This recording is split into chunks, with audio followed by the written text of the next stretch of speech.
Il y a beaucoup de couples qui ne connaissent même pas c'est quoi la jouissance. Parce qu'il y a des femmes qui font du chantage sexuel à des partenaires. Pour un peu qu'on a discuté, pour un peu qu'on ne s'entend pas sur un sujet, elles font des semaines, des mois, elles ne donnent pas. Sur ce coup, c'est non. Ton corps appartient à ton mari. Pour l'homme, faire l'amour est une nécessité. Et pour nous, les femmes, c'est un besoin. Est-ce que vous êtes d'accord avec cette... Je pense que c'est une nécessité pour tout le monde. Hein. Ok. Parce que faire l'amour, c'est bien. Mais surtout, chers hommes, s'il vous plaît, surtout, demandez à madame si elle est prête à faire quoi que ce soit avant de vous aventurer. Parce que souvent, on ne parle pas, mais ça nous frustre. Vous êtes arrivé de vivre ça ou de vivre cette petite indélicatesse-là? Quand on est dans un couple, on traverse toutes les étapes. Bien sûr qu'à un moment donné, dans mon couple, j'ai traversé ça. Bonjour à toutes et à tous. Nous sommes à Diaspora Interaction, les médias de la diaspora au Canada. Nous allons parler encore des couples, encore du cœur, de tout ce qui est caché. Nous allons venir aujourd'hui avec un sujet qui fâche dans beaucoup de couples. Est-ce une obligation de faire l'amour en tout temps avec son partenaire sans son consentement dans un couple? Nous recevons une femme d'expérience, une magnifique mère de famille, Madame Fandio Daniel. Suivez-moi s'il vous plaît. J'ai une question. Bonjour Madame Fanjo. Bonjour Madame. Nous sommes très honorés de vous recevoir sur notre plateau de Au cœur des tabous aujourd'hui. Merci d'avoir honoré de votre présence. Merci, c'est un plaisir. Vous êtes mariée? Oui, je suis mariée. Je suis mère de 2 enfants. J'aimerais voir avec vous la définition du mot couple et consentement. Bon, merci pour la question. J'apprécie déjà le thème. C'était un thème un peu coriace. Alors, sans masque, à mon avis, je pense que un couple, c'est 2 personnes qui décident de se mettre ensemble pour partager certains aspects de la vie. Alors, un consentement, pour moi, je pense que le consentement, c'est la volonté. C'est le fait que quelqu'un donne sa parole, sa décision, son mot. L'acceptation. L'acceptation, merci. À quel moment est-ce qu'on outrepasse le droit du conjoint? À mon sens, je pense que à partir du moment où l'autre conjoint ne tient pas compte de l'état d'âme de son partenaire. C'est-à-dire faire l'amour à l'autre partenaire sans son consentement, sans que l'autre ne s'imprègne, c'est comme un viol. À quel moment est-ce que le conjoint outrepasse le droit de faire l'amour à l'autre sans son consentement? Quand c'est de façon unilatérale. Vous savez, le rapport sexuel, c'est une participation. Je donne un peu de moi, l'autre donne un peu de lui. À partir du moment où je décide d'être statuette, à partir du moment où je décide de ne pas m'impliquer, de ne pas m'imprégner dans l'acte, et qu'on a l'impression que c'est une seule partie qui apporte le plaisir de façon égoïste, je trouve que à partir de ce moment, je trouve que c'est un viol. Pour la personne qui subit, ce n'est pas un plaisir. Vous n'allez pas me dire qu'on vous oblige, par exemple, à faire l'amour, à vous toucher ou à faire quelque chose que vous ne voulez pas et que vous ressentez un plaisir. Mais non. Nous sommes d'accord que si vous êtes fâché après votre conjoint, ça c'est un bon point. Même au niveau du stimuli, nous sommes d'accord que l'hypophyse, le cerveau n'a pas enregistré qu'à partir de ce moment, vous voulez passer à l'acte sexuel. Ça veut dire que même vos organes ne sont pas prêts à recevoir quoi que ce soit. Donc, si nous sommes d'accord sur ce point, ça veut dire qu'à partir du moment où l'autre conjoint ne prend pas, ne se rassure pas que l'autre est dans ses états de pouvoir le faire, c'est un viol. Que l'autre a tout est réuni pour l'autre à recevoir l'acte sexuel. Et à participer, bien sûr. Parce que tout va aussi du cerveau. Il faudrait que ça soit consentant. Et si nous sommes d'accord que faire l'amour, c'est un plaisir, c'est pas une corvée. Oui, bien sûr. On a tendance à dire, vous allez m'arrêter si je raconte n'importe quoi, on a tendance à dire que pour l'homme, faire l'amour est une nécessité et pour nous les femmes, c'est un besoin. Est-ce que vous êtes d'accord avec cette... Je pense que c'est une nécessité pour tout le monde. Ok. Parce que faire l'amour, c'est bien. Excusez-moi, oui, mais on parle à une femme mariée. Mais faire l'amour, c'est bien. Oui. Faire l'amour, c'est bien parce que l'amour nous déstresse. Oui. L'amour nous permet d'être une personne joviale. L'amour nous donne même la santé. Excusez-moi de vous le dire. L'amour nous permet même de vivre longtemps. Si vous le savez. Mais surtout bien faire l'amour. C'est très important. Oui. Surtout bien faire l'amour. Que les deux partenaires soient dans le moule. Si je reviens à un autre sujet qui nous dit, est-ce que c'est une obligation de satisfaire son partenaire même quand on est indisposé? Quand je parle indisposé, vous savez un peu de quoi je parle. Obligation? Oui, allez-y, madame. Lorsque la femme a peut-être ses menstruations, ça vient être un facteur qui peut empêcher la femme de se livrer à l'homme. Obligation, je dirais que si on parle d'obligation, on enlève notre côté humain. Ok. Nous sommes tous d'accord que les jours ne se ressemblent pas. Oui. C'est pourquoi, même dans l'acte sexuel, il faut être tolérant. Okay. Nous savons qu'il y a des périodes où même la femme n'est pas disposée. Oui. Elle peut satisfaire son conjoint, mais elle-même n'est pas disposée. Par exemple, la période où les menstrues s'en viennent. Et si elle est plus stressée, ça se peut aussi qu'elle n'ait pas beaucoup d'hormones pour stimuler. Okay. Donc, parler d'obligation, à ce moment, je pense qu'on enlève notre côté humain. Okay. Et c'est pareil pour un homme. Un homme qui est beaucoup stressé, ça se peut qu'il ait même un problème de libido. Oui. Et parlant de problème de libido, ils sont nombreux qui n'en parlent pas. Hein. Un homme est capable de te parler de son métier qui ne donne pas bien, des finances qui ne donnent pas bien, stress du travail. Du stress du travail. Oui. Mais de parler qu'il met 2 minutes, 1 minute, c'est beaucoup plus compliqué ce sujet-là. Voilà. C'est pourquoi je disais que parler d'obligation, oui, c'est enlever notre côté humain. Oui. Et comme ce n'est pas une compétition, comme il n'y a pas un rapport de force, il s'agit d'un plaisir qu'on partage. Il s'agit d'un plaisir qu'on partage. Je dirais que non, il n'y a pas une obligation. Ça se peut que par moment ça donne et par moment ça ne donne pas.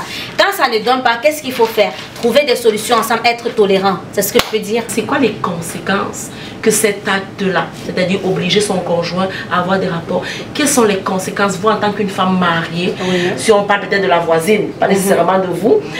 Bon, comme conséquence, on a plusieurs conséquences. Il y a déjà de la frustration dans le couple. Okay.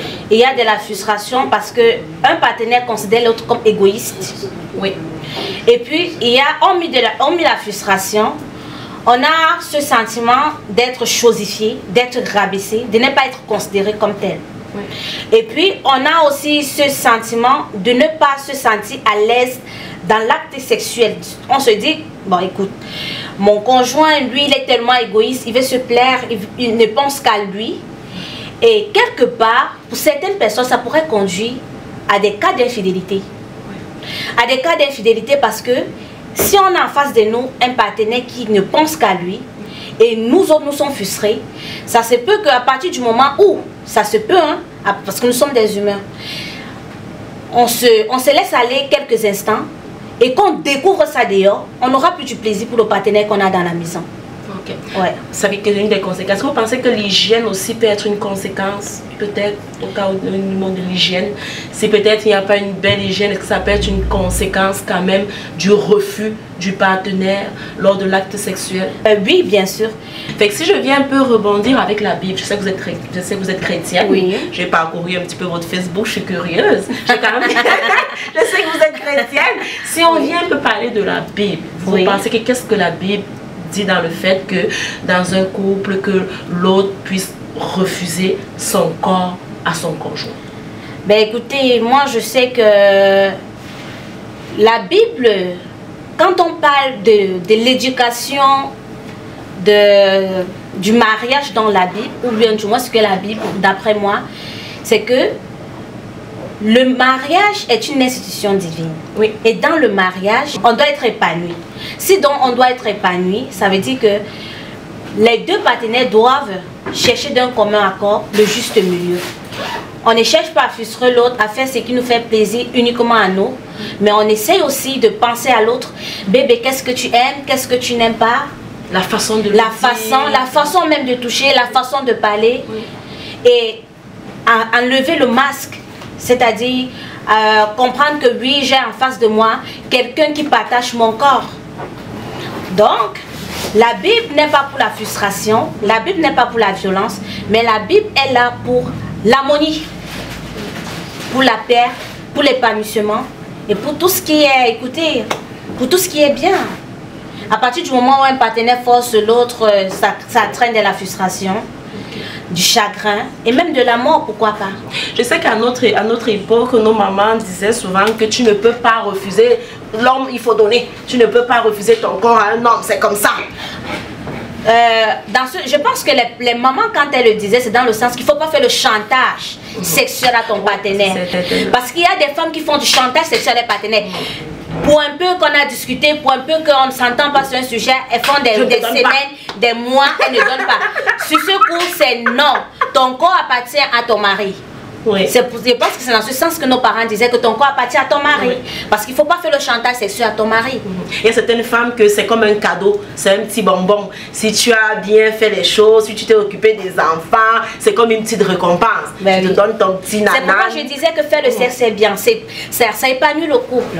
Non, ça veut dire que je suis très heureuse de vous avoir eu aujourd'hui sur le plateau. Est-ce qu'on voulait faire un petit coucou aux enfants, monsieur? Bonjour tout le monde. Bonjour à maman. Bonjour chère connaissance, bonjour à tous ceux qui ont reconnu la personne que je suis.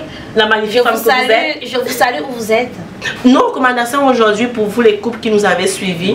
Recommandations à madame, qu'est-ce que vous pouvez comme dire? recommandation, je conseillerais à tous les couples de penser à l'autre quand on veut s'épanouir sexuellement.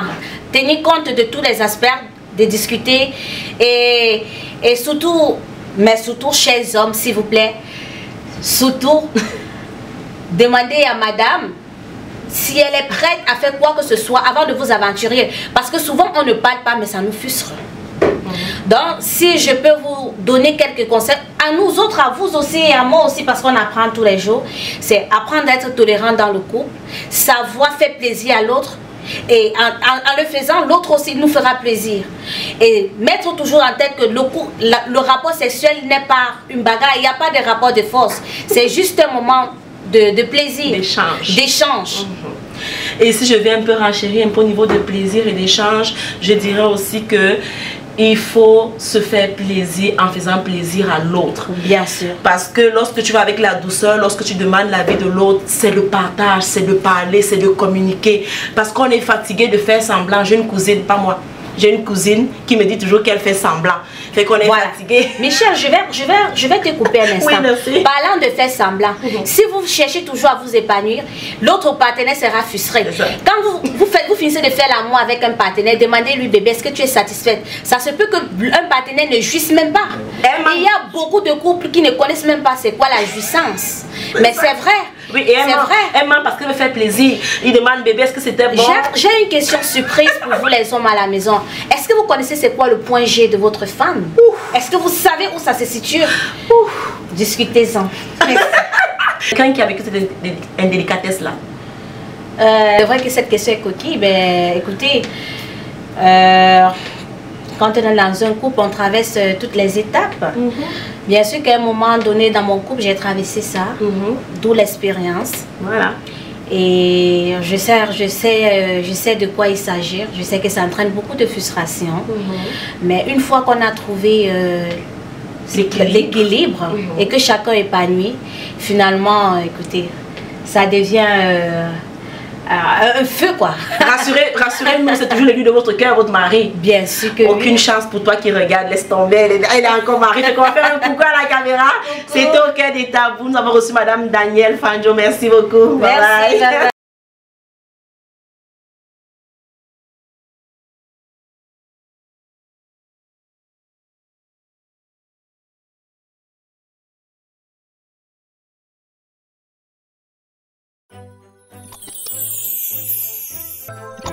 Découvrez Afrique Remi. De votre confort, envoyez de l'argent depuis le Canada et les États-Unis vers de nombreux pays africains. Tout ceci au meilleur taux du marché. Utilisez nos différents services, tels que envoi d'argent par Mobile Money, Express Union, ou encore faire un dépôt bancaire. Vous pouvez également régler vos factures d'électricité, d'eau et de télévision via notre plateforme. Ce n'est pas tout. Rechargez votre carte prépayée UBA et effectuez un virement bancaire à partir de notre application. Nos agences sont ouvertes 24 heures sur 7 et les retraits sont gratuits. Allez-y et téléchargez l'application depuis Play Store et Apple Store.